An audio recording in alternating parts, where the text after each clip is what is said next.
Here's something you probably haven't thought about.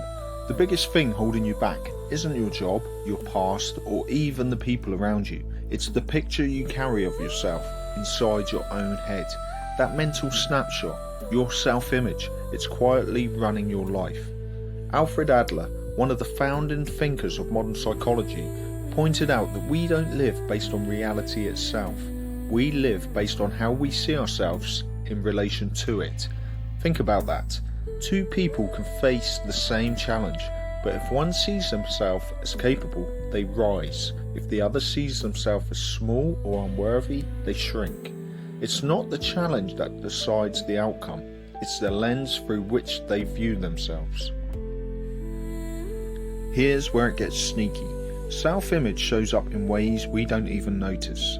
You procrastinate, not because you're lazy, but because deep down you don't see yourself as the kind of person who follows through. You don't speak up in the meeting, not because you have nothing to say, but because you've labelled yourself as someone who doesn't deserve the spotlight. Or maybe you keep sabotaging relationships because the story you tell yourself is, I'm not worthy of love. It's like carrying around an invisible script that makes you act in ways that keep proving it true. And here's the trap. The longer we live with a distorted self-image, the more real it feels.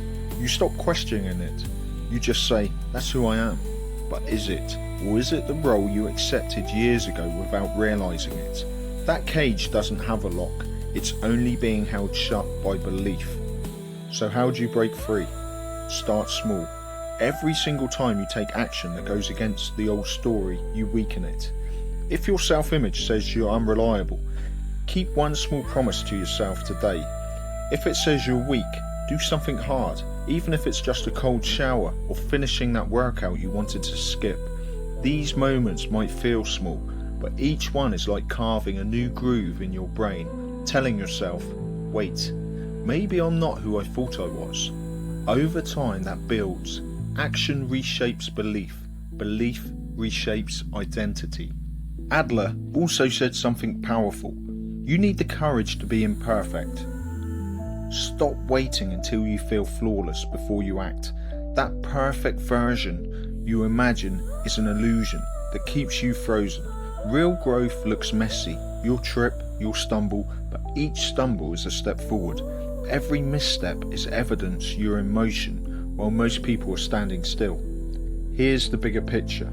Your self-image sets the ceiling on what you believe is possible. If you see yourself as limited, your goals will shrink to match. If you raise that image, if you start seeing yourself as capable, worthy, resilient, you raise the ceiling. Suddenly things you thought were out of reach don't look impossible anymore. You don't just change your mindset, you change your entire trajectory. So here's my challenge for you. What's one outdated label you've been carrying, maybe for years, that you're finally ready to release? Drop it in the comments, because the moment you call it out, you loosen its grip, and that's how you start becoming the person you were meant to be.